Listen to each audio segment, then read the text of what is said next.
오늘 경건하고 마땅히 가슴 아픈 성금요일입니다. 물론 오늘 주님께서 십자가에 달리신 날일 가능성은 365일 중에 하루지요. 정확히 오늘이다 그렇게 말할 수는 없습니다. 음력으로 부활절을 세기 때문에 정확하지 않습니다. 그리고 교회사 전통 속에서 정해졌기 때문에 알 길이 없죠.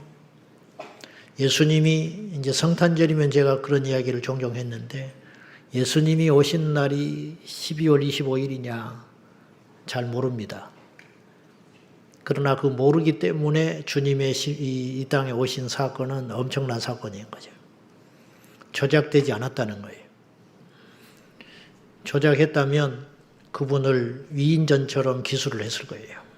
언제 태어났고 어쩌고 저쩌고 했을 텐데 그분의 죽으심은 그분의 태어나심과 사심과 죽으심은 완전한 인간으로 사셨기 때문에 누구도 당시에는 주목을 하지 않았습니다. 아무튼 오늘 경건하게 보내야 했고 가슴 아픈 성금요일에 답답한 소식으로 오늘 설교를 시작하게 되는 것을 대단히 유감스럽게 생각합니다. 지난 4월 15일 서울 퀴어 문화축제 조직위원회에서 올해도 기어이 6월 1일부터 22일까지 서울 퀴어 문화축제를 개최한답니다. 올해가 25주년째랍니다. 우리는 이제 퀴어 퍼레이드 하는 그날만 주목해서 보는데 약 3주간에 걸쳐서 전시회도 하고 영화제도 하고 온갖 걸 다 하고 그 마지막 절정이 이제 토요일 날 퀴어 퍼레이드로 끝나는 거죠. 근데 우리 이제 퍼레이드 그날 하루만 행사를 하는 걸로 착각을 하는데 사실은 그렇지 않다는 거예요. 아무튼 퀴어 퍼레이드는 6월 14일 토요일 날 개최한다고 발표했고 올해 목표는 15만 명이 모이는 것이라고 선언을 했습니다. 당연히 언론에서는 10,000명만 모이면 10만 명이라고 떠들어댈 것입니다. 그리고 장소는 아직 확정되지 않았는데 서울 모처에서 할 것이라고 발표했어요. 서울시청 앞에 잔디밭은 공익을 위해서 서울시에서 당분간 빌려지지 않을 거예요. 그러다 보니까 우리든 그들이든 그 자리는 차지하기 어려울 것 같으니까 이제 다른 장소를 물색할 것 같습니다. 문제는 저희가 지금 분별하고 주목해야 할 것은 이것이에요. 이 발표를 한 장소가 서울 퀴어 문화축제에서 올해 6월 1일부터 22일까지 행사를 갔는데 6월 14일 날 퍼레이드를 할 것이라고 발표를 한 그 장소를 우리가 주목해야 봤는데 그것이 교회였습니다. 섬돌 종로에 있는 섬돌 향림교회 기장 측 번듯한 교회입니다. 거기에서 프랭카드를 쳐놓고 그 사람들 예수 안 믿는 사람들이죠. 그 사람들을 불러다가 장소를 빌려준 거죠. 거기에서 퀴어 문화축제 조직위원회에서 퍼레이드를 발표했다는 거예요. 근데 예배당에서 했는지 부속 건물에서 했는지는 모르겠지만은 답답하고 가슴 아픈 일입니다. 어쩌다가 이 지경이 됐는지를 모르겠어요. 예배당에 술만 먹고 와도 그거는 불경건한 일이고 문제가 되는 것인데 동성애를 옹호하는 그 단체에서 퀴어 축제를 하겠다고 발표한 장소가 많고 많은 장소 중에 꼭 교회여만 하는가 하는 것이에요. 한다고 해도 못해야 할 것이고 엄두도 안 내야 할 일이죠. 근데 서로 짝짝꿍 해가지고 보란 듯이 발표를 했다는 것이 너무 가슴 아픈 일입니다. 뒤에 프랭카드를 치고 발표를 했기 때문에 그것이 교육관인지 십자가가 그 건물에 있는지 없는지는 모르겠지만 그 안에 만약에 그 발표한 프랭카드 뒤쪽에 우리처럼 십자가를 달았는데 거기를 프랭카드를 막아놓고 그들의 그 자리에서 예배당에 앉아서 발표회를 했다면 멸망에 가증한 것이 거룩한 곳에 섰다는 것이 되는 것이에요. 말세입니다. 참으로 답답하고 가슴 아픈 일입니다. 우리 예수님이 십자가에 밝히 달리신 그것이 보이지 않는지 모르겠어요. 어쩌다가 이 지경이 됐습니까? 문제는 이것이 시작이라는 거죠. 앞으로 더 심해지면 심해졌지 좋은 날은 오지 않습니다. 전체적으로 나빠질 것입니다. 물론 나빠지는 이 세상 속에서도 믿음으로 견디고 믿음이 더 확고해지는 사람도 있겠지만은 대체적으로는 더 나빠질 것이라는 거죠. 우리는 어느 편에 서야 되냐는 거죠. 작년에 30여 명의 목회자가 교단을 초월하여 감리교가 많았고요. 우리 교단 목사들도 있었어요. 30여 명의 목회자가 동성애자들에게 꽃을 뿌리며 기습적으로 축복식을 가졌습니다. 이대로 두면 올해는 50명, 60명이 될 공산이 큽니다. 점점 세가 늘어날 거예요. 축복할 사람이 없어서 동성애자와 동성애 옹호자들을 축복해야 되겠습니까? 참으로 답답한 일입니다. 호주에서 지난 4월 4일 호주 인구의 3분의 1이 거주하는 뉴사우스웨일스 주에서 전환행위 금지법 2024 이 법안이 발의됐는데 이 법안에 의하면 LGBTQ의 성 정체성을 변화시키거나 억제하려는 목적으로만 기도와 종교적 신념의 표현을 허용한다. 네. 어기면 최대 징역 5년이다. 무슨 말이냐? 기도를 하되 동성애자에 대해서 어떤 회개를 강요하는 기도를 하거나 성 전환을 하는 것을 적극적으로 막 추천하기 위해서 어떤 기도를 하는 경우 5년 징역 이하의 처벌에 들어갈 수 있다. 기도도 마음대로 못하는 나라가 됐어요. 기독교 성직자는 누군가를 향하여 회개하라는 말 한마디만 해도 처벌이 가능하게 됐다는 거죠.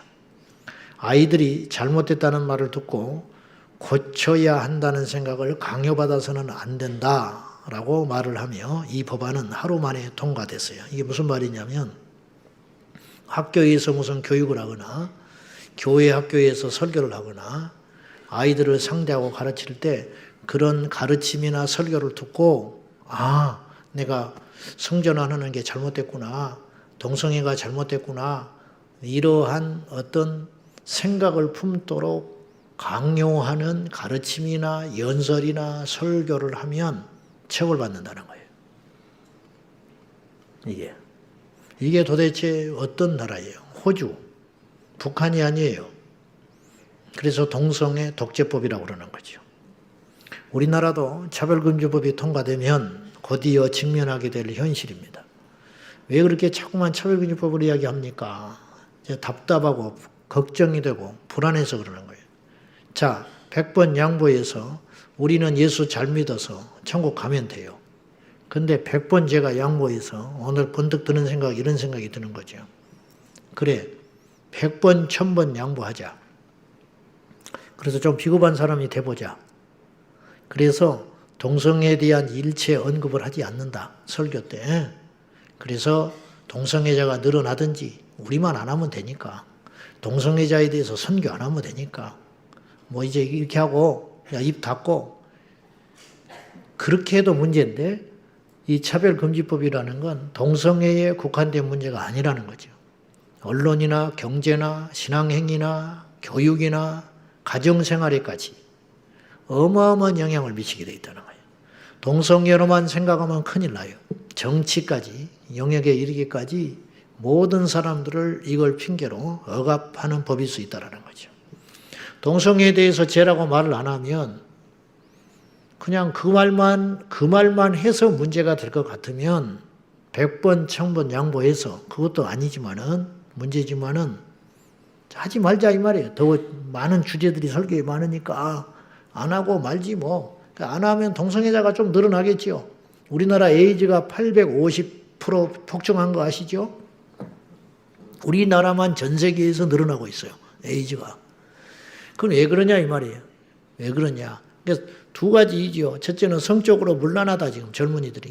문란하니까 동성애자가 에이즈가 창궐 하는 거예요. 정상적인 부부간의 성관계라면 그러지 않지.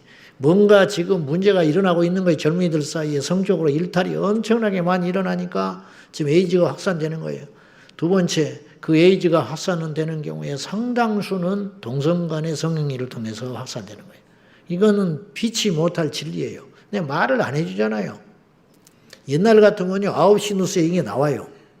우리나라 청소년들의 에이즈가 이렇게 급속도로 확산되고 있어서 큰 문제라고 현장 룩보 그래가지고 나와야 한다고요. 특별 자담회가 열려야 한다고요. 이게 정상적인 세상이에요. 근데 언론 보도 준칙에 의해서 그것이 혐오적인 방송이기 때문에 그런 내용 자체를 못 다루게 돼 있다는 거예요. 이런 세상이 지금 우리도 모른 채 누군가에 의해서 우리가 그냥 내 문제, 내 믿음, 내 신앙 하루살이처럼 무지해가지고 살아가는 사이에 탕탕탕 어떤 사람들이 법을 그렇게 만들어버렸어요. 그래 언론 보도 준칙이 나간 거예요 지금. 그래서 그런 걸 못해요 지금. 차별금지법은 어떻게 통과되느냐. 지금 우리나라는 2007년에 발의되기 시작한 차별금지법이 18년 넘게 가까스로 막아지고 있는데 지금 어떻게 우리나라는 가는 것이냐면 국회의원들이 차별금지법을 지금 최근에는 발의를 하지 않고 있는데 21대 지금 산적한 문제들이 많고 그러니까는 지금 막 그렇지만은 안 하는 게 아니라니까요 지금. 정의당이 사라졌죠. 무슨 말인지 모르나? 진보 정당이 사라졌잖아요. 그래요 안 그래요? 그 사람들이 어디 갔어요? 민주당에 들어가 있죠. 없어진 게 좋은 게 아니에요 지금. 이제 들어가 있다고 대놓고. 자, 제 말을 열이 받아서 말을 또 안 할 수가 없네. 또 교인들 떠나고 그러는데 지금 민주당은 옛날 정의당 된 거예요.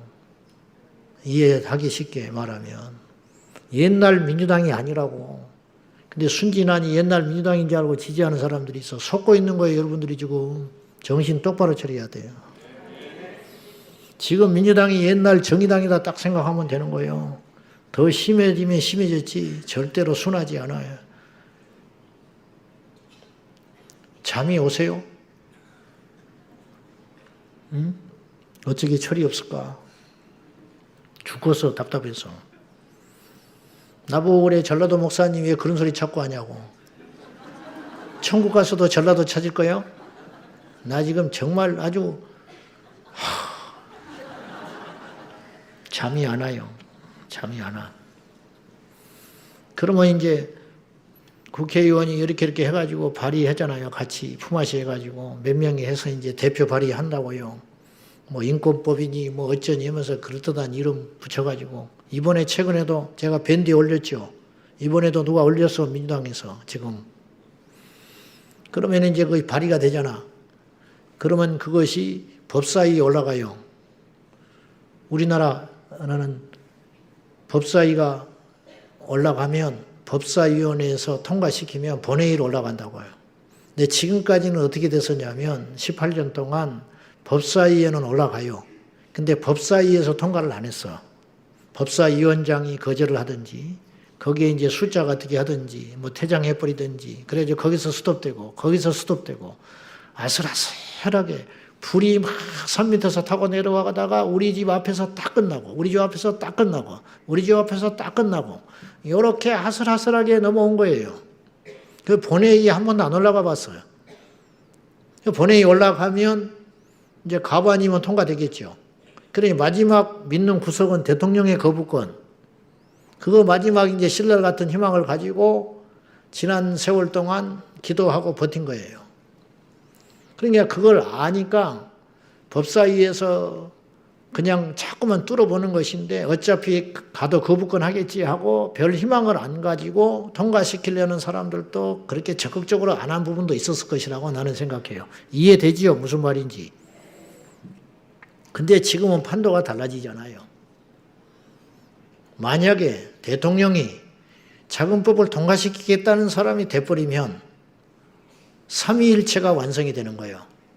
삼위일체, 행정, 대통령, 입법기관, 그리고 사법기관까지 다 넘어가 있는 거예요. 그러면 무슨 수로 막아요? 그러면 우리가 이제 최악의 시나리오를 생각해 보는 거죠. 22대가 지금 그것에 대해서 찬성하려고 하는 사람들이 190명이 넘으니까 법사위 그냥 일사통과지요. 법사위 통과되면 본회의 그냥 통과지. 본회의가 통과되면 대통령까지 다 갈 거 아니에요. 대통령은 오케이. 그러면 끝장나는 거예요. 그날로. 이렇게 되는데 얼마나 걸릴 것 같아요? 한 달도 안 걸려요. 내가 볼 때는. 그때부터 확 달라지는 거 우리나라. 그때 가서 뭐 떠들고 뭐 활복을 하고 난리를 내도 100만 명이 1000만 명이 모여서 집회를 해도 모르겠어요. 1000만 명이 모이고 다음 선거를 잘하고 대통령을 제대로 뽑고 해가지고 확 뒤집어가지고 다시 원론으로 돌아가서 헝가리처럼. 헝가리가 기가 막힌 나라예요. 멋진 나라야. 퀴어 축제 못하게 해버려서 법적으로 이번에. 동성애 축제 못한대. 왜? 청소년들에게 영향이 너무 나쁘게 가니까 하지 마라. 못 박아버렸어요. 우리나라보다 훨씬 나은 나라야. 나 헝가리로 이민 갈까 싶어. 다른 나라가 욕하든지 말든지 상관없어. 우리 애들 우리가 지킨다는 거예요. 출산율이 치솟고 보건위생이 확립이 되고 교육에서 상식적인 걸 가르치고 헝가리가 그런 나라가 지금 돼가고 있는 거예요. 앞으로 봐요. 정신이 딱 벌어박히면 먹고 사는 것은 그냥 따라오게 돼 있어요. 경제 하다가 정신 무너지면 경제도 무너지는 거예요. 경제도. 정직하지 않는데 경제가 되겠어요? 정신이 나갔는데 되겠어요? 마음이 삐뚤어져 있는데 되겠어요? 안 되는 것이죠. 그러면 이제 상상을 해보자는 거죠. 그러면 이제 차별금지법이 통과가 됐어. 그러면 모든 나라가 그 수순을 밟았습니다. 5년 안에 동성결혼 합법화가 이루어졌어요. 최종 목적은 동성결혼 합법화하려고 그러는 거예요. 근데 이제 그것을 너무 세니까 그걸 들이대기 어려우니까 차별금지법을 갖다 대는 거죠. 자동 수순입니다. 그 다음에 자녀들에 대한 통제권을 국가가 가져요. 지금 호주가, 캐나다가, 미국의 일부 주가 그렇게 됐어요. 차별금지법 통과, 동성결혼 합법화, 그리고 자녀들 성전환 못하게 하잖아요. 정신이 바뀐 부모가 어느 날 내 아들놈이 딸 되겠다고 수술한다 그러면 할렐루야 할 놈이 어디가 있어. 뜯어 말리지 안 된다. 근데 막는 것 자체를 위법으로 못하게 한다는 거예요. 세상에 그런 나라가 어디가 있냐고요. 어디 소설속이나 나오는 나라지. 근데 그런 나라들이 지금 세계 선진국이라고 인류국가라고 말하는 나라들이 그런 짓을 하고 있다고요. 지금. 그 다음에 성전환을 막는 것을 불법으로 간주하고 그 다음에 기독교의 신앙 행위에 대한 사법적 통제. 영국에서 최근에 어떤 일이 있었느냐. 목사님 한 분이 낙태하는 시설이 있잖아요. 낙태병원, 낙태시설. 그 앞에서 한 50m 떨어진 나무 밑에서 이렇게 눈을 감고 주물주물하고 기도를 하고 있어서 대놓고 기도를 한 것도 아니에요. 기도를 하고 있으니까 경찰이 와서 당신 무슨 기도하냐 물었어. 나는 내 아들을 위해서 기도한다. 그 아들이 누구냐? 자기가 20년 전에 젊었을 때 철이 없을 때 낙태를 했어. 이 목사님이. 그래서 꿈속에서 그것이 자꾸 보이고 하나님 앞에 계속 기도할 때마다 그것이 걸려가지고 회개하고 그러면서 철저히 회개하면서 그 시설에서 20여 년 전에 자기가 자기 아들을 난도질해서 죽인 거예요. 그래서 그 시설 앞에 가서 회개하는 마음으로 눈물을 지고 기도를 하고 있었다는 거예요. 그러니까 경찰이 와서 물었어. 당신 무슨 기도하냐? 그냥 병 낫기를 위해서 기도한다. 그랬으면 경찰이 가요. 근데 나는 내 아들을 위해서 기도한다. 당신의 아들을 위해 어떤 데 기도를 하냐? 내가 20여 년 전에 이래 해가지고 이 사건 때문에 내가 가슴 아파서 회개하는 마음으로 기도한다. 수갑치워서 데려가 버렸어. 이유인 즉슨 사상범으로 잡혀 들어갔어요. 이게 영국이에요. 누차 말하지만 우리나라는 더 빠른 속도로 그런 나라가 될 가능성이 커요. 우리나라는 빠르잖아요. 좋은 것이든 나쁜 것이든. 오늘이 뜻깊은 금요일 날 예수님이 십자가에 달리신 이날 뭐 감정적으로 울고 그런 것도 좋지만은 은혜 받는 것도 좋지만은 이 세상 돌아가는 걸 잘 깨달아서 우리가 무엇을 해야 되는지. 오늘 지나고 내일 모레는 또 막 계란 먹고 떠들고 돌아다니까 아니에요. 부활절이라고. 그러니까 날은 중요한 게 아니라는 거예요. 제가 하는 말은. 항상 깨어 있어야 돼요. 항상 십자가를 깨닫고. 오늘만 울 거예요? 십자가 앞에 가서만 항상 우는 것이죠. 내일 모레만 부활주일이요. 1년 365일이 십자가의 고난 날이고 예수님이 부활하신 부활날 아니요. 그 날과 시가 중요한 게 아니고 우리의 마음이 하나님 앞에 어떤 자세로 가야 되는가 하는 것이에요. 저는 아주 보잘것없는 미천한 종에 불과해요. 나 같은 게 무슨 힘이 있고 나 같은 게 무슨 능력이 있겠어요. 보통 사람만도 못한 악한 자중의 개수인데 우리 모두 깨워서 우리가 예수 잘 믿어서 우리나라 이 대한민국의 현재와 장래가 그런 지옥 같은 세상 되지 아니하고 하나님의 나라와 정의가 하나님의 법도가 세워지는 나라가 되길 위해서 투쟁하고 싸우고 외치고 기도해야 할 줄로 믿습니다. 오늘 본문을 우리가 정확히 볼 필요가 있습니다. 십자가에서 예수님이 달리셨습니다. 예수님을 십자가에 못을 박았다. 23절에 나와요. 한번 읽어보세요. 23절 우리는 너무 쉽게 읽지만 예수님은 어떤 고통을 당하셨는지 한번 상상을 해보세요. 시작. 군인들이 예수를 십자가에 못 박고 그의 옷을 취하여 네 깃에 나누어 각각 한 깃씩 얻고 속옷도 취하니 이 속옷은 호지 아니야 위에서부터 통으로 짠 것이야. 예수님을 십자가에 못 박기 위해서는 어떻게 했겠어요? 이미 주님은 채찍을 맞으셨고 골고다 언덕에 올라가면서 십자가를 보통 이 얼마나 잔인한 거예요. 사형 형틀 나무 기둥. 우리는 이제 십자가 그러니까 근데 그 당시는 십자가 했겠어요. 우리가 지금 십자가라고 그래. 나무 기둥이죠.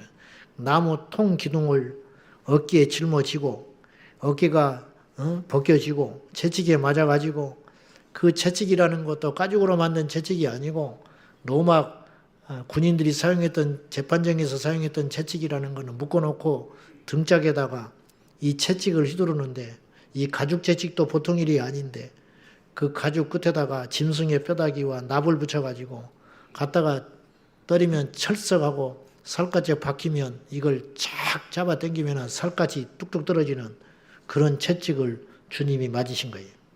그래가지고 출혈도 있으셨고 이미 체력도 다 고나셨고 그 전날 십자가에 잡히시는 날 그 전날도 재판을 받으셔가지고 겟세마네 동산에서 기도를 하다가 밤늦게 잡히셔가지고 재판정에 가가지고 사형을 받고 그 다음날 아침에부터 이제 채찍을 이 십자가를 메고 골고다 언덕에 오르시는 거 아니에요. 얼마나 잔인합니까? 자기가 죽을 나무 기둥을 어깨에 메고 올라간다. 근데 예수님을 따르는 제자들 외에는 슬퍼하지도 않고 구경거리 났다 하고 구경하고 조롱하고 침뱉고 웃고 떠들고 한 사람도 동정하지 않고 그 저주의 길을 주님께서 나무 기둥을 짊어지고 자기가 죽을 그 나무 토막을 짊어지고 올라가시다가 다른 이제 사형수들은 다 짊어지고 올라갔는데 예수님은 너무 출혈을 많이 당하시고 체력이 기진해가지고 이게 들고 올라가시지를 못하니까 구레네 사람 시몬이 그 현장에서 잡혀가지고 억수로 재수 없는 인간, 세상적으로 보면 괜히 구경하러 왔다가 그런 일을 당했지만 알고 보니까 그것은 영광이었는데 억지로 졌지만은 그 십자가를 치고 대신 치고 올라갈 만큼 그리고 주님은 이제 지지직 끌려서 그 형장 골고다 언덕까지 올라가셨겠지요. 그러면 이제 예수님을 십자가에 못을 박은다 치면은 사람을 매달아야 되니까 일자 나무 기둥은 안 됐을 거 아니에요. 그래서 이제 십자가가 완성이 됐겠지요. 그 십자가에 양팔을 벌려놓고 못을 박기 위해서는 상식적으로 묶었을 거 아니에요. 팔이 흘러내리지 않게 묶은 다음에 발목도 겹쳐서 묶었든지 펴서 묶었든지 이렇게 묶었을 것이고 그리고 양발과 양팔을 단단히 동여매가지고 흘러내리지 않게 동여맨 다음에 십자가에 눕혀놓고 못을 박아가지고 그 손과 발을 고정시킨 후에 그 나무 기둥을 구멍 파진 그 골고다 언덕에 세워서 이제 사형을 집행하는 거 아닙니까? 그때 예수님 우리 이제 밑이라고 그랬는데 오늘 성경에는 곁이라고 표현을 했어요. 곁. 26절 보세요. 26절 시작. 예수께서 자기의 어머니와 사랑하시는 제자가 곁에 서 있는 것을 보시고 자기 어머니께 말씀하시니.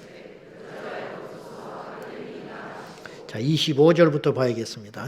25절 시작. 예수의 십자가 곁에는 그 어머니와 이모와 글로바의 아내 마리아와 막달라 마리아가 섰느니. 예수님의 십자가 곁. 예수님을 이제 십자가에 못을 박아가지고 매달아 놓는데 그 곁이라 했으면 곁이든 밑이든 거기에 지금 4명의 사람이 나오는데 다 여자들이에요. 예수님의 모친 어머니 마리아, 그리고 그 어머니의 이모, 이름은 몰라요. 그 다음에 글로바의 아내 마리아. 이 글로바라는 인물은 여기만 나오는 게 아니고 다른 사복음서에서도 나오는데 예수님의 12명의 제자가 아닌 또 다른 제자들이에요. 그러니까 성경에 보면 70명의 제자도 있었잖아요. 그 70명의 멤버 중에 하나인지 120명인지는 모르겠지만 어쨌든 예수님의 제자 중에 하나가 글로바예요. 그의 아내 마리아, 그리고 7 귀신 들려서 인생에 망가져 살던, 사람같이 못하게 살던 그 7 귀신 들려서 헤매는 이 막달라 마리아를 주님이 불쌍히 여기셔서 고쳐주신 적이 있거든요.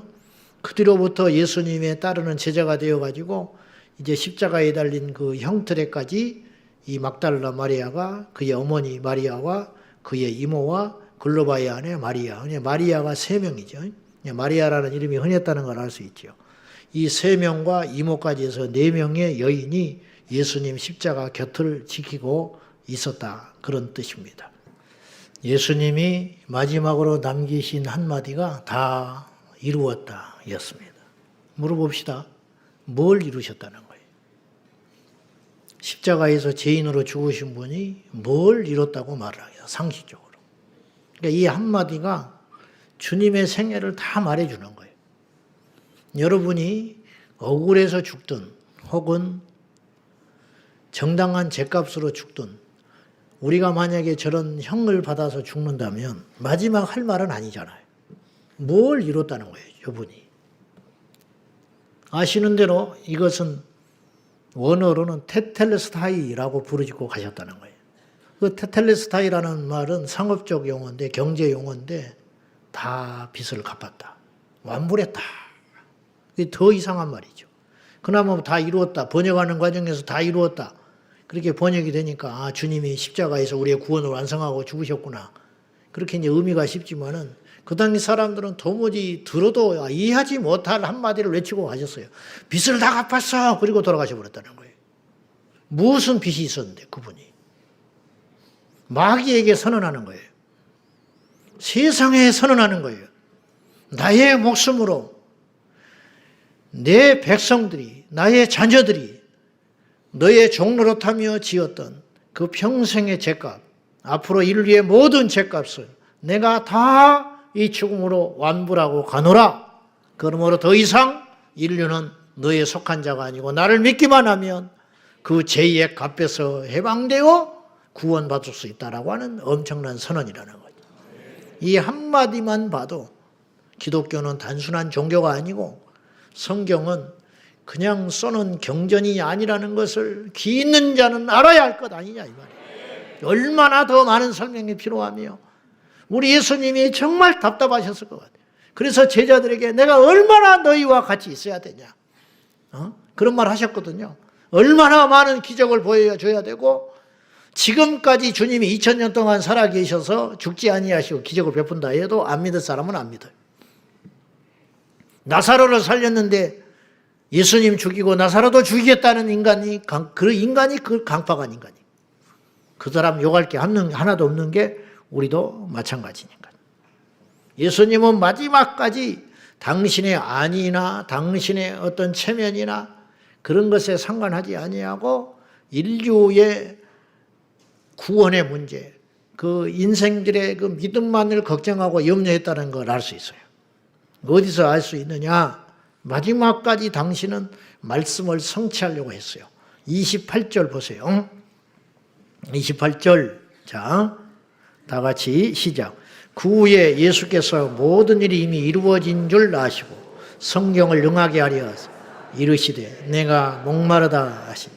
그런데 이제 여기서 이루어진 줄 아시고, 그리고는 30절에 이루었다 선언하셨잖아요. 선언하시기 전에 이미 이루었다. 당신이 죽어야 구원이 완성되잖아요. 근데 이미 당신은 죽은 바와 진배 없는 신 거예요. 십자가에서 내려오실 일도 없는 것이고 이제 죽는 것은 정해진 수순대로 가시는 것이잖아요. 그래서 이렇게 둘러보시고 당신이 십자가에 죽으시고 곧 1, 2분 안에 운명하실 걸 아시고 이미 이루어진 줄 다 아시고 이미 당신이 오신 목적을 다 성취한 걸 아시고 그러면서 한마디를 하셨는데 내가 목마르다. 근데 이게 내가 목마르다는 말씀도 왜 하셨냐면 목이 마르기도 했지만 과다출혈, 체력의 기진, 그걸로 인하여 이 아픔과 함께 목이 마르셨겠지만은 그것이 목이 말라서 물을 얻고자 싶어서 목마르다 그렇게 말씀을 하신 게 아니고 훗날에 사도 요한은 깨달았어요. 왜 그 말씀을 거기서 하셨을까? 말씀을 이루게 하시려고. 그래서 성경을 응하게 하려 하사 이 말을 하셔야 성경이 응해진다는 거예요. 이런 말씀을 하심으로 인하여 내가 목마르다 하시니 거기 신포도주가 가득히 담긴 그릇이 있는지라 사람들이 신포도주를 적신 해면을 오슬초에 매가지고 예수님의 입에 대니 그걸 먹는 신용을 하셨어요. 먹고 싶어서 먹으신 게 아니죠. 왜 신포도주에 적신 그것을 드셔야 합니까? 말씀이 이루어지기 위해서.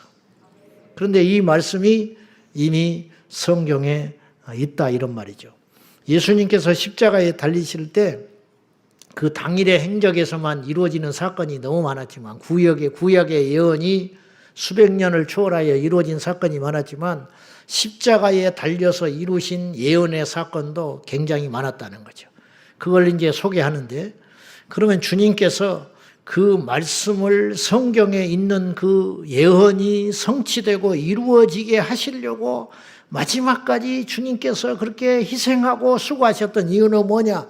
그 말씀이 이루어져야 그 말씀이 사실인 것이고 그 말씀이 사실임이 증명이 되어야 우리가 그분을 믿을 수 있다는 거죠. 마지막까지 우리로 하여금 믿게 하시려고 마지막까지 성경이 성취되게 하심으로 우리로 하여금 믿음을 주시게 하려고 당신이 메시아인 것을 증명하고 과시하려는 목적이 아니라 성경이 참된 책이라는 것을 인류에게 믿게 하시려고 마지막까지 몸부림치신 그 하나님의 사랑을 저는 이 성경에서 봤어요. 성경 설교를 준비하면서. 그것이 하나님의 사랑이라는 거예요. 밥을 주는 게 사랑이 아니고 생명을 주시는 게 하나님의 진정한 사랑이라. 오늘 본문에서 이루어진 성취가 첫째는 옷을 제비 뽑아 나누리라 하신 말씀이 성취가 됐어요. 자, 시편 22편 17절로 18절 말씀 우리 함께 보겠습니다. 다 같이 시작.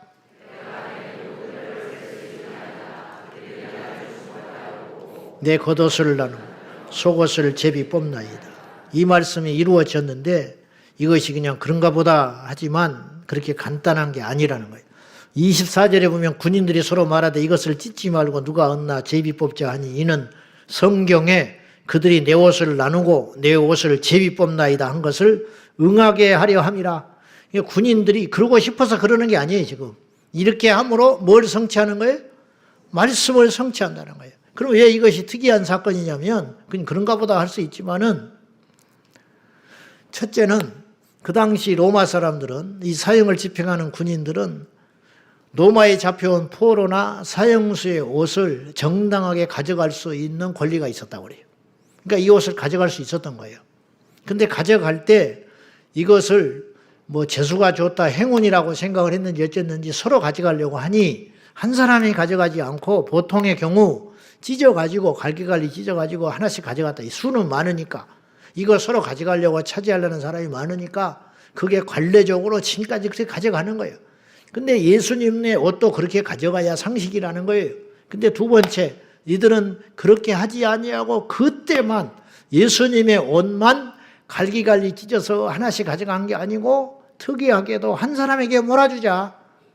그래서 서로 가져가려고 하니까 제비 뽑아가지고 뽑힌 사람이 이 사형수의 옷을 다 가져도록 하자.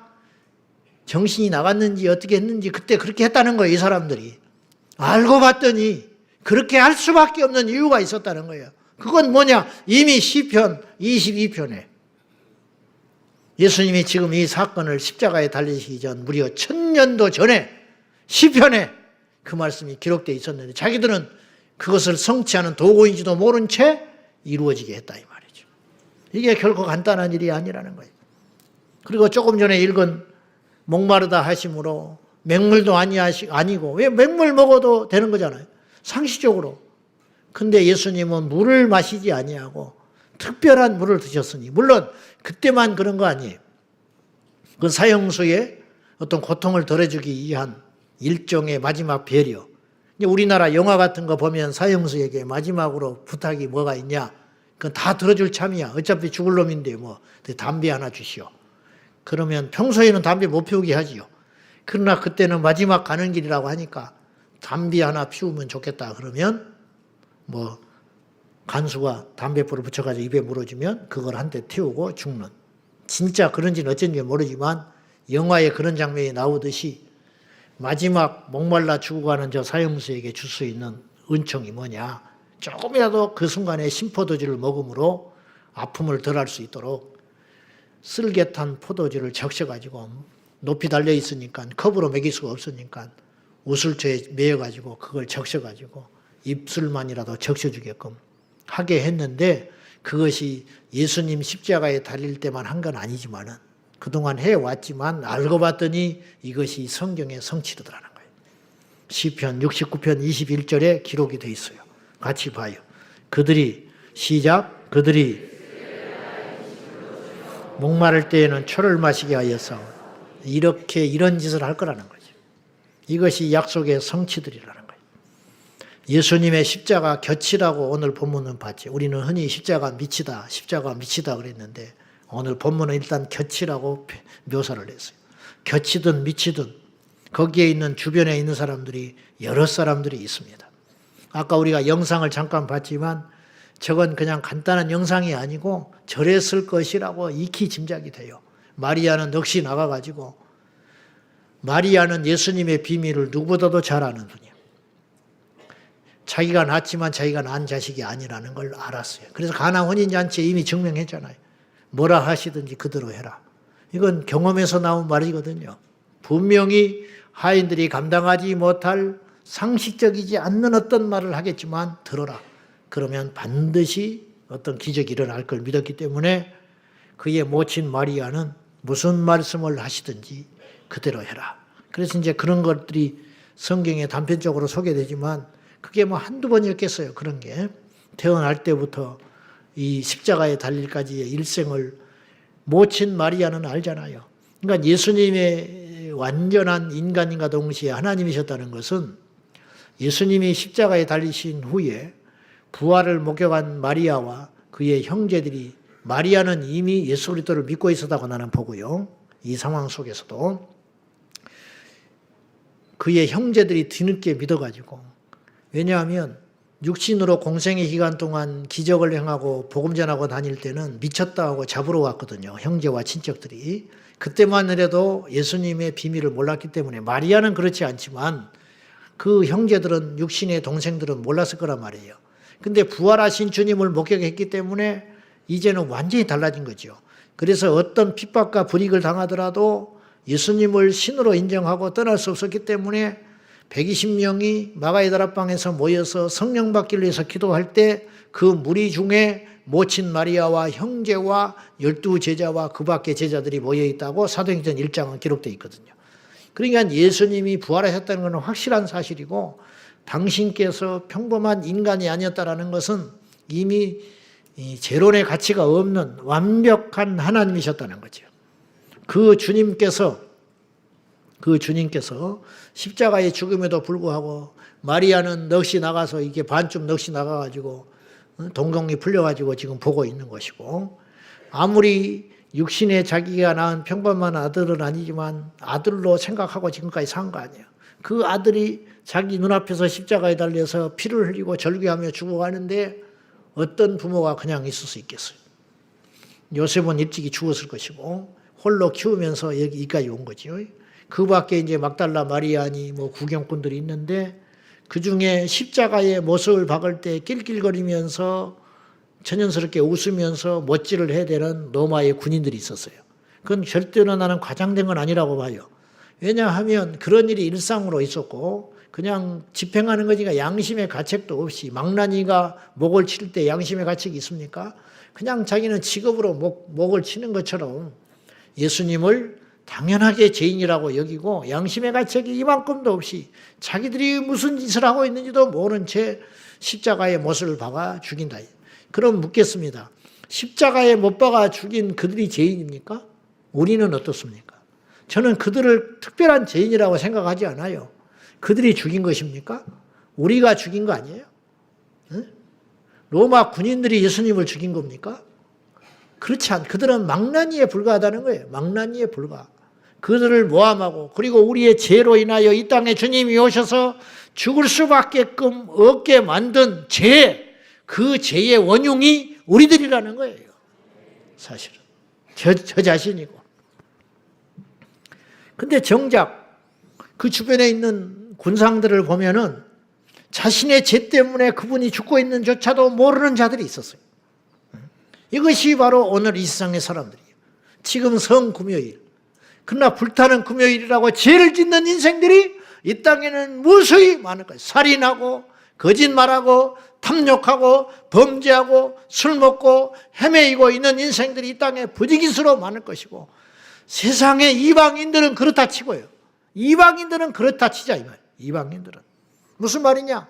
로마 군인들은 히덕거리며 낄끼거리면서 예수님의 손과 발목에 못질을 할 수 있다, 이 말이에요. 이방인들, 로마 군인들이니까. 제자들은 어디 있냐, 이 말이에요, 그때. 지금 제자들은 어디 가서 뭘 하고 있냐, 이 말이에요. 우리가 제자 아니요. 우리는 오늘 어떻게 지내냐, 이 말이에요. 오늘 우리는 어떤 모습으로 인생을 주님의 십자가 앞에서 어떻게 살아가야 되냐, 이 말이죠. 그런데 예수님의 죽으심이라는 것은 당신을 팔은 가룟 유다를 위해서도 죽으신 것이고, 그는 지옥에 갔지만 회개하지 못하고, 당신을 부인하고 도망가버린 베드로를 위해서 지금 죽고 계신 것이고, 낄낄거리며 히덕거리며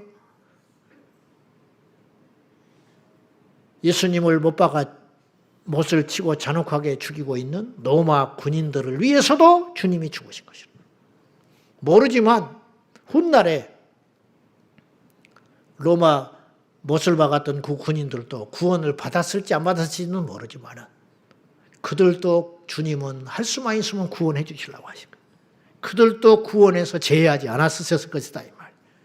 그래서 주님이 십자가에 죽으시면서 기도하실 때 주여 저들의 죄를 용서해 주십시오. 저들은 저들이 하는 것을 알아요 몰라요? 모르고 하는, 이용당하고 혹은 도구로 이 십자가에 내가 죽을 수 있도록 누군가는 팔아야 했고, 누군가는 못을 박아야 했고, 누구는 도망가야 했고, 누구는 매달아야 하는 그런 역할을 위해서 저들은 그런 짓을 하고 있으나 저들은 모르고 저렇게 하고 있으니 저들의 죄가 어디에 있겠습니까? 용서해 주십시오. 주님이 그렇게 기도하고 가신 거 아니에요. 그거라는 거죠. 그것이 바로 오늘 자기의 죄 때문에 주님이 지금 못을 받고 있는 로마 군인들 때문에 죽고 있는 거 아니에요, 지금. 십자가에서. 자기는 알아요, 몰라요? 모른다는 거예요. 이게 남의 이야기입니까? 저의 이야기고 우리의 이야기라는 거예요. 십자가를 볼 때마다 저기에 달리신 주님을 봐야 하고, 주님이 왜 십자가에서 죽으셔야만 했는가? 힘이 없어서 죽으셨다면 우리는 동정할 필요도 없고 믿을 필요도 없는 거예요. 당신의 죄 때문에 죽었다면 수많은 인류의 사형수 중에 한 명이기 때문에 그를 찬송할 필요도 없는 것이고 동정할 필요도 없는 것이고 믿을 거는 더 이상 말도 안 되는 어리석은 짓이라는 거지. 그런데 십자가에서 죽어야 할 이유가 이만큼도 없는 분이 십자가에서 죽으셨다? 그렇다면 이유를 따져봐야 되지 않냐, 이 말이죠. 이유를 따져봐야 된다는 거예요. 이유를 따져봐야 된다는 거예요. 구덩이가 파졌으면 왜 구덩이가 파졌는지 이유를 봐야 할 것이고, 집이 난데없이 무너졌으면 왜 집이 무너졌는지를 이유를 따져야 할 거 아니며, 어떤 좋은 일이든 나쁜 일이든 무슨 일이 생겼으면 이유를 따져봐야 된다. 주님이 십자가에 죽으신 이유를 따져보자. 따져봐라. 뭐 때문에 십자가에 죽으셔야만 했는가?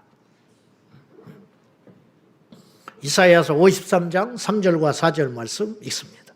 다 같이 시작. 그는 멸시를 받아 사람들에게 버림받았으며 간고를 많이 겪었으며 질고를 아는 자라. 마치 사람들이 그에게서 얼굴을 가리는 것 같이 멸시를 당하였고 우리도 그를 귀히 여기지 아니하였도다. 그는 실로 우리의 질고를 지고 우리의 슬픔을 당하였거늘 우리는 생각하기를 그는 징벌을 받아 하나님께 맞으며 고난을 당한다 하였노라. 그 중에 어쩌면 마리아와 몇 여인 빼놓고는 모든 사람들이, 인류의 모두가 주님이 십자가에 죽은 걸 알지도 몰랐지만 안다 안들 하나같이 이렇게 생각했어요. 저럴 때 죽을 줄 알았다. 하나님을 모독하고 자신을 하나님과 동등한 자라고 말을 하며 망언을 일삼고 선지자 노릇하고 기적을 베풀고 이리저리 까불고 돌아다니더니 결국은 죽는구나. 하나님이 그냥 놔두겠어? 그래서 민수기에도 그렇고 구약에 이르기를 나무 아래에 달린 자마다 저주 아래에 있느니라. 나무에 달린 자마다 저주 아래에 있느니라. 이 말씀을 유대인들은 다 알고 있는 말씀이에요. 그렇기 때문에 주님이 나무 아래에 달릴 때에 어느 한 사람도 동정하지 아니하고 믿지 아니하고 그 순간에는 자기의 죄 때문에 죽는다. 하나님이 저를 버렸다. 그렇게 100% 생각했을 거라는 거예요. 우리도 그랬어요. 나도 그랬을 거야. 그 자리에 있었으면. 자기의 죄 때문에 죽는다. 심지어는 예수님이 병 고쳐준 사람조차들도 외면하여 병 나은 건 고마운 일이지만 신성 모독하고 하더니 하나님이 죽이시는구나. 그렇게 100% 생각한 거예요. 100%. 그렇게.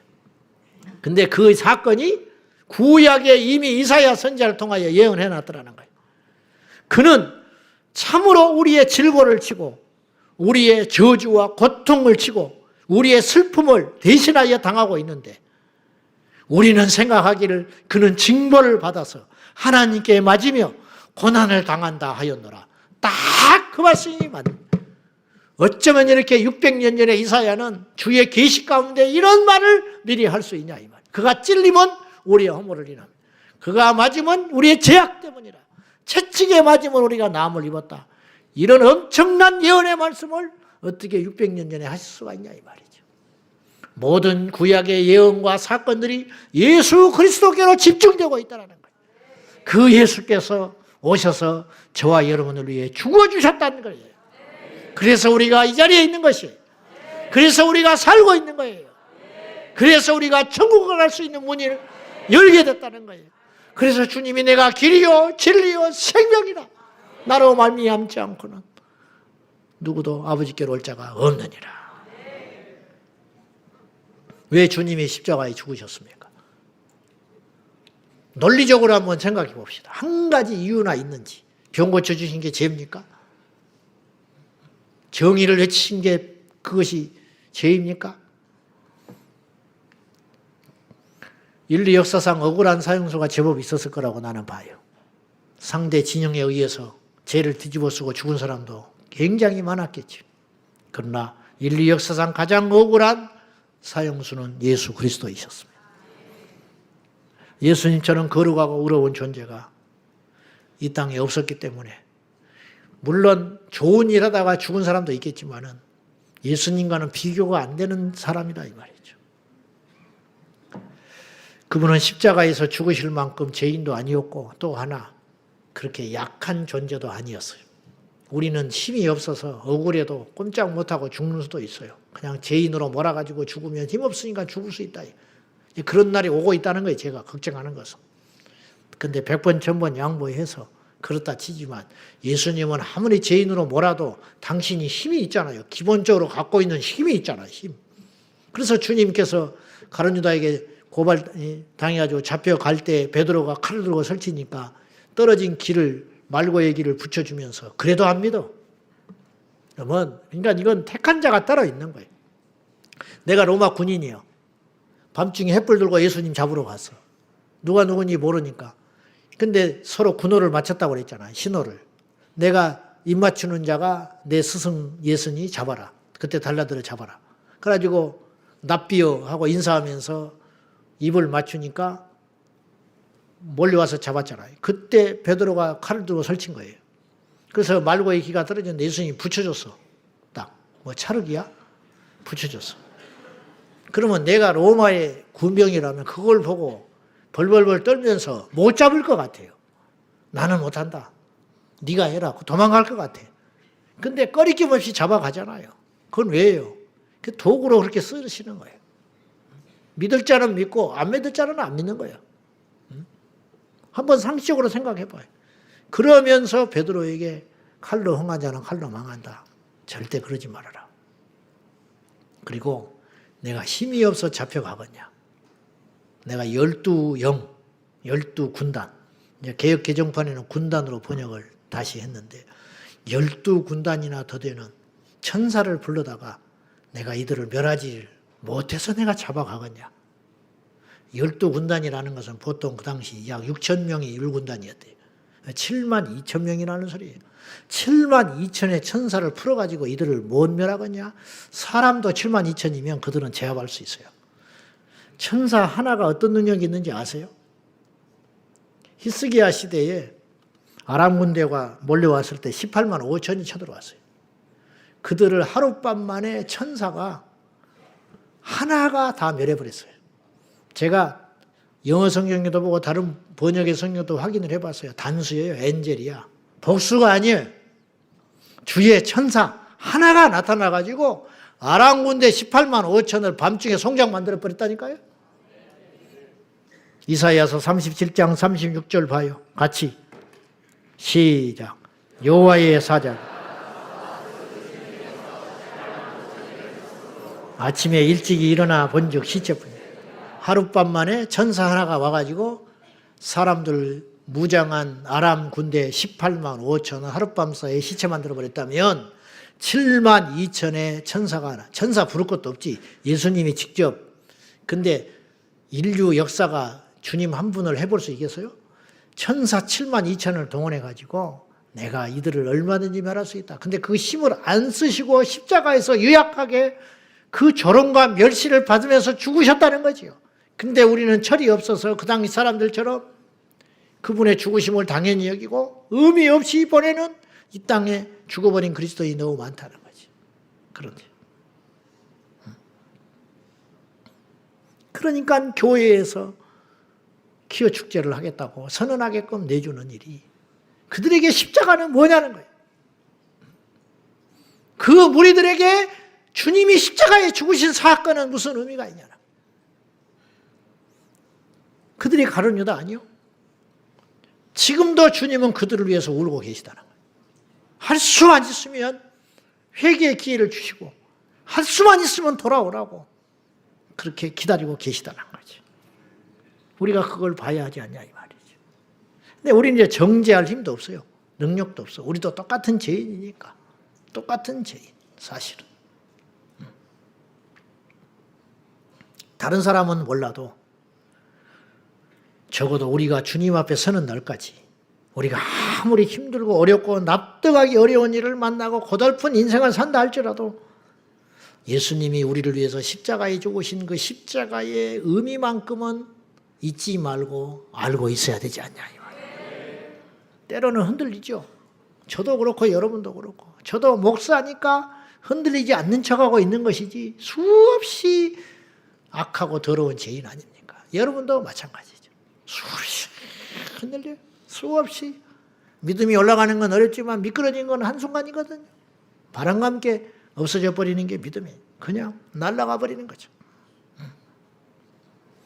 이들은 철이 없었고 구약의 인생들도 십자가를 예표로 보긴 했고 믿기는 했지만 실제가 없었잖아요. 그러나 우리는 십자가 이후의 사람들은 아니에요. 십자가의 의미를 아는 사람들은 아니에요. 성경을 읽으면 알 수 있고 설교를 들으면 알 수 있고 얼마나 이게 복된 세대를 살고 있냐. 십자가 이후에 그렇기 때문에 이방인에게 구원이 선포된 거 아니에요. 우리들에게. 십자가 때문에 구원받게 된 거 아니에요. 구약 같으면 택도 없다는 거예요. 택도 없다는 거예요.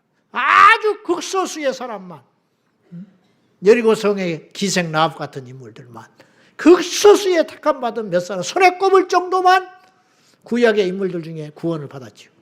그러나 지금은 십자가 이후에 모든 전 인류의 십자가만 믿으면, 십자가의 의미만 알게 되면 변화가 되고 구원받는 이 은혜를 우리에게 주신 거 아니에요. 이 역사가.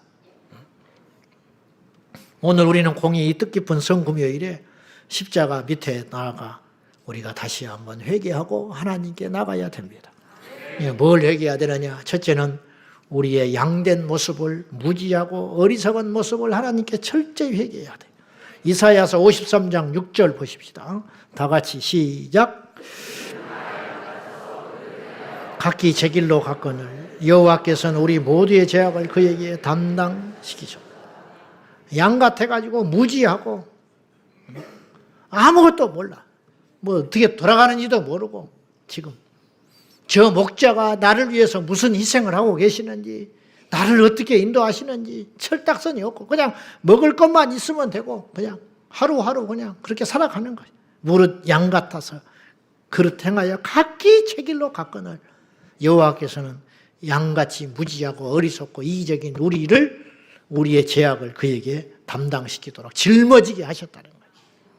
그것도 알지 못한 채 왜 죽은지도 몰라. 의미가 무엇인지도 몰라. 그 당시는 그렇다 치자 이 말이에요. 100번 양보해서. 우리는 그래서는 안 된다는 거예요. 왜? 우리는 십자가의 실제를 본 사람이기 때문에. 그 현장에 없었지만은 이미 우리는 성령 안에서 그 십자가의 비밀을 알게 하셨고, 십자가를 만나게 하셨고, 십자가의 가치를 깨닫게 하셨으니까 우리는 무지한 양이 돼서는 안 된다는 거예요. 그러나 우리는 그렇게 산다.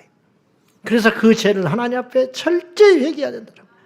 예수님의 죽으심을 머릿속으로만, 지식으로만 알지, 또 그때뿐이고 아무렇지도 않게 또 망각하게 살아가요. 나의 죄 때문에, 나의 잘못 때문에 어떤 사람이 평생 고통을 받고 급기야 죽었다면, 평생 우리는 그 양심의 찔림으로 아무리 나쁜 인간이라 할지라도 어떤 부모가 나를 위해서 대신 차가 달려오는데 나를 밀쳐내고 당신께서 죽으면서 나를 보고 네가 죽지 않고 내가 죽어서 다행이라고 마지막까지 그 피를 흘리면서 미소 지으면서 죽었다면, 그 장면을 내가 어릴 때 봤다면 평생 그 어머니의 죽은 날을 어찌 잊으며 세상에 사는 동안에 뻘짓을 하다가도 어머니가 생각이 나서도 그렇게 안 사는 게 인간 아니냐 이 말이에요. 인간이라면. 근데 우리는 어떻게 살아가냐 이 말이에요. 마치 주님이 비유로 말씀하신 것처럼 1만 달란트 빚진 자는, 1만 달란트 빚을, 1만 달란트는 34kg의 금인데, 1달란트가 34kg, 1달란트가. 1만 달란트를 오늘날 1g이 15만 원이더만, 금이. 오늘 시세로. 그걸 계산을 해보니까 50조예요, 50조. 1만 달란트의 가치라는 건 50조의 돈이. 우리 주님이 이제 좀 크게 이야기하신 거죠. 깨닫게 하시려고. 50조 빚진 사람을 용서해 줬어. 탕감해 줬어. 그랬더니 용서받은 그 죄인 놈이 밖에 나가더니 100데나리온, 하루 품삯이 15만이면 1,500만 원이고, 20만 원이면 2천만 원인데, 그 돈은 물론 크다고 할 수 있지만은 50조를 용서받고 나간 놈이 골목에서 100데나리온 빚진 놈을 붙잡고 멱살을 잡고 형장에 끌고 가가지고 이 친구를 감옥에 집어넣었다. 그러면 그것을 누군가 민망해서 이야기를 해준 거예요. 당신이 50조 용서해준 그 인간이 밖에 나가서 저짓을 합디다. 그러면 용서해준 그 주인이 그냥 있겠냐 이게. 우리가 누구를, 우리 죄를 살피지도 못한 채 누구를 정죄하냐, 누구를 정죄하냐. 우리 술 먹는다고 정죄하고 담배 피운다고 정죄하지. 그 속은 더 더러운데 술, 담배만 안 하면 그리스도인이요? 성경만 부지런히 읽으면 그리스도인이고 기도만 열심히 하면 그리스도인이요? 내 안에를 들여다봐야, 내 안을. 내 속에 있는 이 더럽고 이 어두운 이 악하고 더러운 소이들은 나만 알지 누가 알겠어요. 우리는 다 1만 달란트 빚진 죄인이라는 거예요. 그걸 깨달아야 다른 사람을 함부로 정죄하지 못하는데 그걸 깨닫지를 못하니까 끊임없이 정죄하고 시기하고 미워하고 판단하고 그렇게 살아가는 우리의 죄를 우리가 하나님 앞에 철저히 회개해야 된다 이 말이죠. 현장에서 가늠하다 잡힌 여인을 돌로 들어서 치려고 할 때 너희 중에 죄 없는 자가 먼저 쳐라. 거기 둘러선 사람 치고 가늠 안 한 놈이 한 명도 없는 거야. 사실은. 들키지만 않은 거라. 들키지만. 다 옛날에 가늠한 놈들이고 지금 가늠하고 있는 놈들이고 도둑질하고 있는 놈들이고 주님이 글로 쓰셨다고 하잖아요. 뭘 쓰셨는지는 모르지만 학자들이 추측하기는 그 모인 무리들의 죄 몫을 거기다 썼다는 거예요. 죄를. 희끗희끗 쳐다보면서 너는 도둑놈, 너는 사기꾼, 너는 현재 바람 피우고 있는 놈, 너는 어제까지 가늠한 놈. 근데 이 여자를 잡아다가 돌로 치라고 죽이라고 그래? 그러니까 그걸 알고는 흠쩍흠쩍 놀래가지고 전부 돌을 버리고 도망가 버렸더래. 너를 정죄한 이가 있느냐? 없습니다. 나도 너를 정죄하지 않는다. 예수님도 정죄하지 않는다는데 우리가 무슨 자격으로 정죄를 하냐? 예수님도 정죄를 안 한다는. 그 깨끗하고 의롭고 완벽하신 분이 정죄하지 않는다는데 우리가 무슨 수로 정죄하느냐고. 가라. 거기 다시는 죄를 짓지 말아라. 해방해 주셨더라. 그것이죠. 우리가 오늘 결단해요. 양된 우리의 모습, 무지하고 어리석은 이 강팍한 우리의 마음을 하나님께 철저히 회개하는 이 밤이 되기를 바랍니다. 마지막으로 우상 숭배의 죄를 회개해야 돼. 주님의 죽으심 앞에서도 물질의 욕심을 버리지 못한 채 태연하게 제비뽑아 옷을 나눠 가졌던 로마 군인들의 모습이 오늘 우리의 모습이라. 모든 죄의 시작과 끝은 바로 우상 숭배.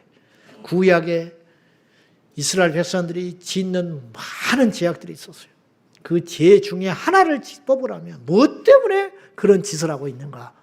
불순종하고 거짓말하고 살인하고 쟁투하고 시기하고 미워하고 간음하고 주의를 범하고 이런 모든 죄 중에 죄, 무엇 때문에 도대체 그런 일이 일어나고 있느냐? 오늘 우리도 마찬가지. 어떤 사람은 마음속으로 살인을, 어떤 사람은 마음속으로 간음을, 어떤 사람은 마음으로 도둑질을, 또 실제로 도둑질을, 교회만 다니면서 사기치고 있는 것들도 있으니까.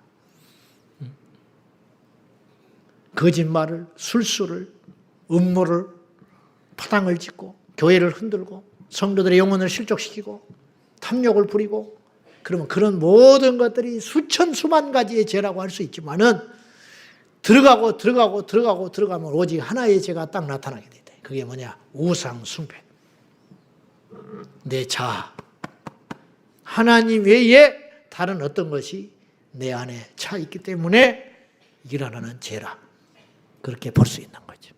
그것을 우리 하나님 앞에 철저히 내려놓고 회개해야 오늘 이 밤에 우리가 십자가의 의미를 깨닫는다. 그렇게 볼 수 있습니다. 결론입니다. 예수님의 십자가의 가치는 너무 크고 강한 것이었습니다. 그 은혜를 헛되이 받지 마십시오. 보네포가 말한 것처럼 값싼 은혜를 받지 마시고 우리가 구원받은 것이 그냥 그렇게 얻어지는 구원이 아니고 우리가 노력해서 쟁취해서 얻은 구원이 아니고 하나님의 아들 예수께서 이 땅에 오셔서 결단을 하시고 십자가에서 완전히 죽어주심으로 물과 피를 다 쏟으시고 옆구리에 창을 찢어주시면서 말씀을 다 성취하시고 죽어주신 십자가의 사건으로 인하여 오늘 우리가 구원의 길을 얻게 되었으니 그분이 죽음으로 우리가 살게 되었고 그분이 아파하심으로 우리가 나음을 입었고 그분이 저주를 받음으로 우리가 축복을 누리게 되었고 그분이 지옥과 같은 고통을 받음으로 우리가 영생 복락 누리어 천국에 갈 수 있는 길이 열렸으니 이 예수님의 십자가를 절대 잊지 말고 이 십자가의 사건을 우리가 가슴 깊이 새기고 2025년 이 성금요일이 그냥 그런가 보다 하고 지나갈 금요일이 아니라 그냥 마음 아파하고 금식하고 슬퍼하고 울적하고 갈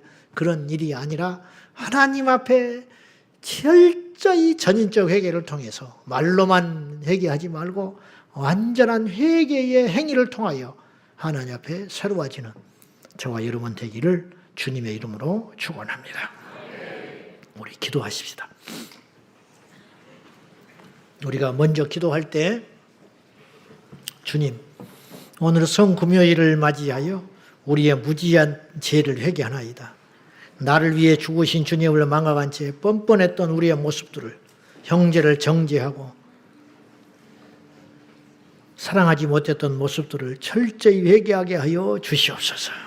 누가 누구를 정죄합니까? 우리 중 누구도 다른 사람을 정죄할 만큼 온전한 자도 없고 그럴 자격을 주님이 주신 적이 없습니다. 주님, 우리의 무지한 죄를 회개하나이다. 십자가 지식으로만 아는 것이 아니라 그 십자가를 내 가슴과 심장에 새겨 주님 앞에 뻔뻔했던 우리의 죄악들을, 정죄했던 우리의 모습들을 철저히 회개할 수 있도록 우리 아버지 하나님 역사해 달라고 다 같이 진실한 회개의 기도를 우리 주님 부르면서 간절히 기도하겠습니다. 주여, 주여, 주여. 아버지 하나님, 우리의 이 오만하고 교만하고 뻔뻔한 죄악들을 주님 앞에 간절히 회개하며 기도합니다. 십자가에 달리신 우리 주님을 바라보며 날마다 나도 주님과 함께 십자가에 죽어 우리 안에 일어나는 죄악들과 우리 안에 넘쳐흐르는 정죄한 것들과 우리 안에 일어나는 혈기들을 주님의 십자가 앞에 철저히 내려놓고 십자가에 못 박아 죽이는 저희 모두가 되게 하여 주시옵소서. 아버지, 우리의 죄 때문에 죽으신 주님, 그러나 우리는 무른 양 같아서 우리 주님은 나를 위해 죽으시고 우리 주님은 나를 위해 못을 박으셨고 우리 주님은 나를 위해서 옆구리에 창을 받으셨고 우리 주님은 나를 위해 전직을 받으셨고 우리 주님은 나를 위해 십자가의 저주를 지고 골고다 언덕으로 올라가셨건만 우리는 아무것도 모른 채 이 땅의 교만과 자기 자랑과 오만과 교만함으로 가득 차서 십자가를 또다시 주님 앞에 주님을 못 받고 있는 죄악, 우리 죄를 용서하여 주십시오. 우리 아버지의 십자가의 마지막 땀 한 방울, 피 한 방울까지, 물 한 방울까지 우리를 위해서 다 쏟아주시고 죽어주신 주여, 우리가 여기에 있나이다. 주님의 십자가로 의롭게 된, 공로로 의롭게 된 죄인들인 우리들이 여기에 있습니다. 용서받은 죄인들이 여기에 있습니다. 아버지, 용서하여 주십시오. 아버지, 여불쌍히 여겨주시옵소서. 주님의 십자가 사건이 나의 사건이 되겠습니다. 십자가 밑에서 드리는 참회와 회개의 기도를 우리 하나님들 응답하여 주시옵소서. 아버지, 철저히 내 자아가 죽게 하여 주시고 십자가에서 죽게 하여 주십시오. 십자가의 의미를 알게 하시고 십자가를 메고 지고 사는 것이 아니라 십자가를 심장에 담아 살게 하여 주옵소서. 십자가만 지고 사는 것이 아니라 십자가를 입사하시고 내 영혼에 각인하고 내 심장에 각인하고 내 피에 각인하여 내 피를 뽑으시고 예수의 피를 심어주사 우리 하나님 앞에 나가기를 원하오니 아버지 하나님 도와주시옵소서. 아버지 하나님 역사하여 주시옵소서. 아버지 하나님 주장하여 주시옵소서. 하나님 아버지, 우리 모두가 아버지 앞에 진정한 용서받은 죄인, 아버지의 십자가 앞에 부끄럽지 않게 나아가게 하여 주옵소서. 아버지여, 긍휼히 여겨주시옵소서. 아버지여, 불쌍히 여겨주시옵소서. 아버지여, 은혜를 베풀어 주옵소서. 아버지여, 새롭게 하여 주시옵소서. 우리 아버지 하나님 불쌍히 여겨주시옵소서. 주님이여, 자비를 베풀어 주시고 예수님의 생명과 능력으로 충만하게 하여 주옵소서. 아버지여, 긍휼히 여겨주시옵소서. 아버지여, 자비를 베풀어 주시옵소서. 은혜를 베풀어 주옵소서. 주 예수의 이름으로 우리 모두가 하나님 앞에 믿음으로 살기에 부족한 영으로 도와주시옵소서. 할렐루야. 사랑하는 아버지, 예수님의 십자가에 죽으시고 예수님의 십자가에 죽으시고 나의 죽음이 되게 하여 주시고 예수님의 십자가에 죽으시고 깨달아 알게 하여 주시옵소서. 깨달아 알게 하여 주시옵소서.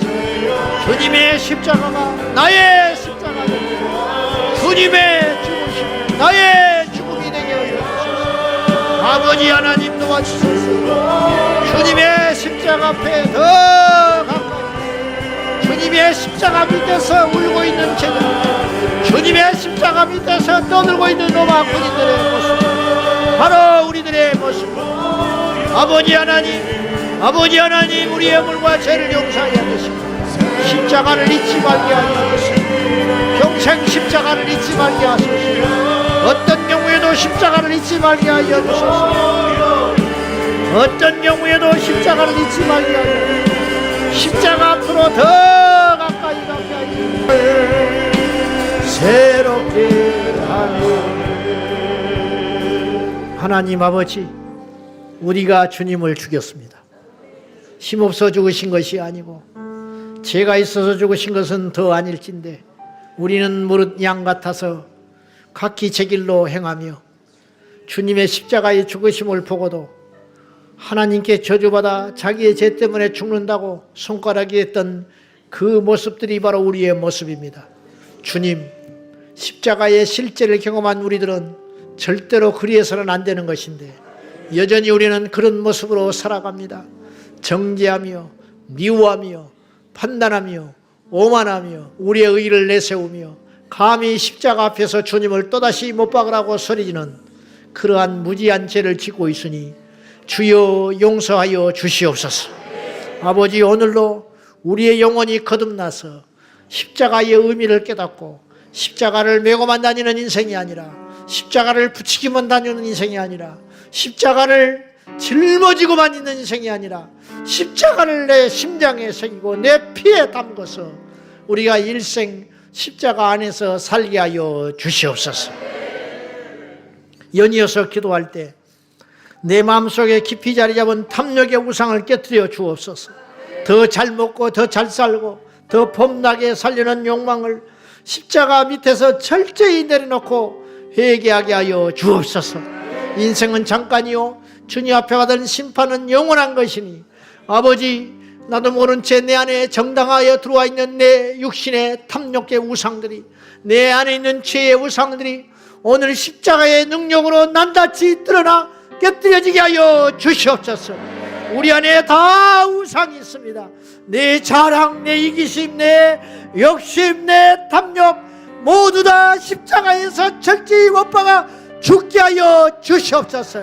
자랑하려거든 약한 것을 자랑하고, 자랑하려는 것은 예수님을 자랑하고, 기뻐하려거든 능력과 핍박과 가난과 부족함을 기뻐하게 하여 주옵소서. 다 같이 두 손 들고 하나님 앞에 나가 기도하겠습니다. 주여, 주여, 주여. 사랑하는 나의 아버지 하나님, 예수님을 이 땅에 보내시고 나를 위하여 십자가에 달려주신 주, 철저히 십자가에서 나의 탐욕과 우상이 죽는 자가 되게 하여 주셨으니 주여, 잠시뿐이 아니고 완전히 죽는 자가 되어서 주님의 십자가 안에서 내 우상과 탐욕과 내 안에 있는 악함과 더러움과 옹졸함과 조급함과 교만과 자만심 십자가에서 철저히 죽어지게 하여 주소서. 회개의 영을 더하여 주셔서 우리 모두가 회개의 영을 받아서 아버지 앞에 판단하고 정죄했던 우리의 모습 십자가 앞에서 죽는 자가 되게 하여 주여,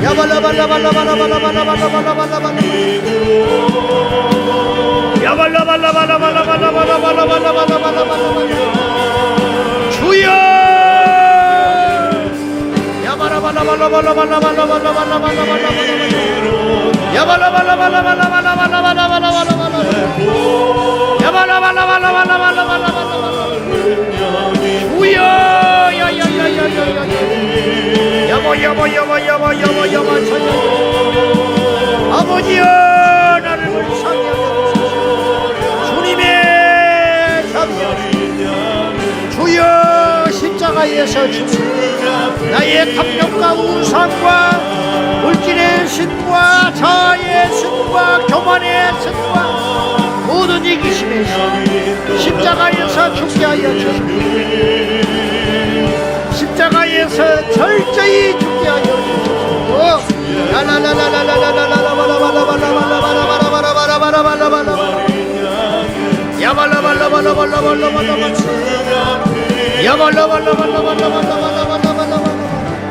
주여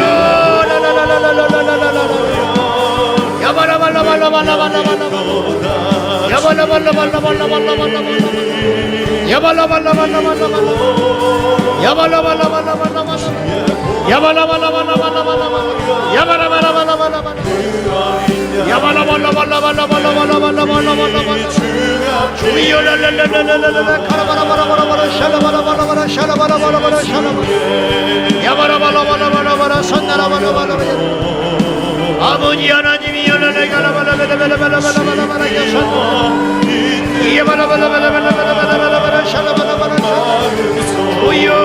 우리 사이에 여기소서.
주여 내 안에 있는 욕심과 탐욕과 더러움과 가시 이 우상이 예수 이름으로 떠나가게 하여 주시옵소서.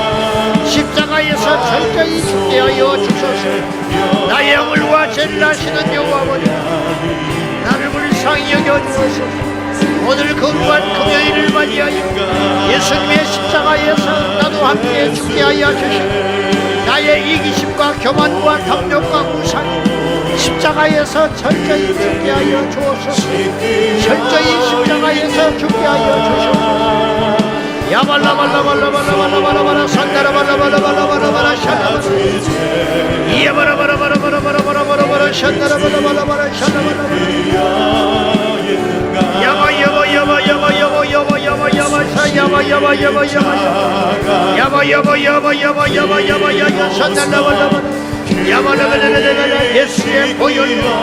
예수의 보혈로 나의 마음과 생각과 육신을 깨끗하게 씻겨주시고 우리 아버지 하나님 함께 하여 주소서.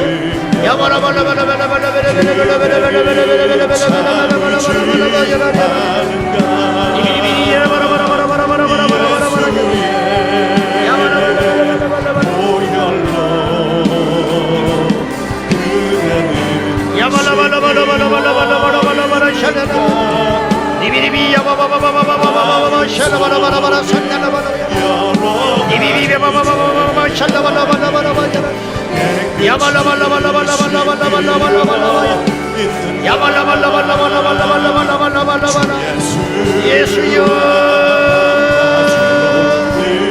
우리 모두 십자가에 올라 우리 아버지 하나님 주님과 함께 십자가의 비밀 십자가의 가치 십자가의 능력을 내 영혼이 깊이 받아들여 체휼하는 우리 모두가 되게 하여 주소서.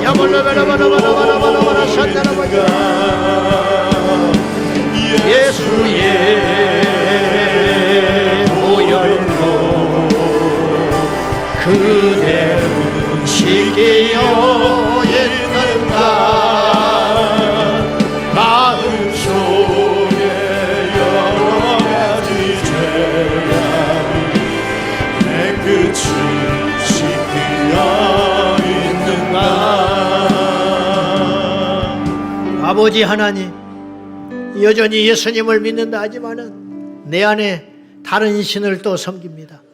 내 자아의 신이 너무 커서 더 높아지고 싶고 잘나고 싶고 내 의견을 관철하고 싶고 무시당하면 죽을 것 같고 억울한 일을 당하면 잠을 이루질 못하고 그렇게 내 안에 탐욕과 세상의 만몬신으로 가득 찬 이 우상들을 오늘 간절히 기도하오니 십자가에서 함께 죽여 이제간 이후로 생각도 나지 않게 하시고 주님의 영상 닮아가는 우리가 되기를 원합니다. 감상에 젖어서 눈물을 흘리고 마는 밤이 아니라 내 안에 있는 우상을 돌아보아 나와 함께 십자가에 올라 그 우상 또한 주님의 십자가가 죽으신 것처럼 그 또한 못 박아 죽여버리고 부활의 영을 받아서 새로운 피조물로 거듭나게 하여 주시옵소서. 연이어서 기도할 때 오늘을 기점으로 주님의 십자가를 절대 망각하지 않게 하여 주시고 평생 주님의 이 은혜를 잊지 아니하며 주님이 십자가에 달리실 그 순간에도 말씀을 성취하게 하여 그 말씀을 우리에게 믿게 하시려고 그렇게 몸부림을 치시며 오직 우리의 영혼의 구원에만 우리를 주의 피로 덮으사 의롭게 하시는 데만 관심을 주셨던 그 주님의 십자가의 비밀과 가치와 사랑을 잊지 않게 하여 달라고 내 평생 기쁘나 슬프나 죽는 그 순간까지 해도 내 이름은 망각하여도 십자가는 망각하지 않게 해달라고 다같이 부르짖고 기도하겠습니다. 주여 주여 주여 십자가 십자가 십자가를 잊지 않게 하여 주시옵소서.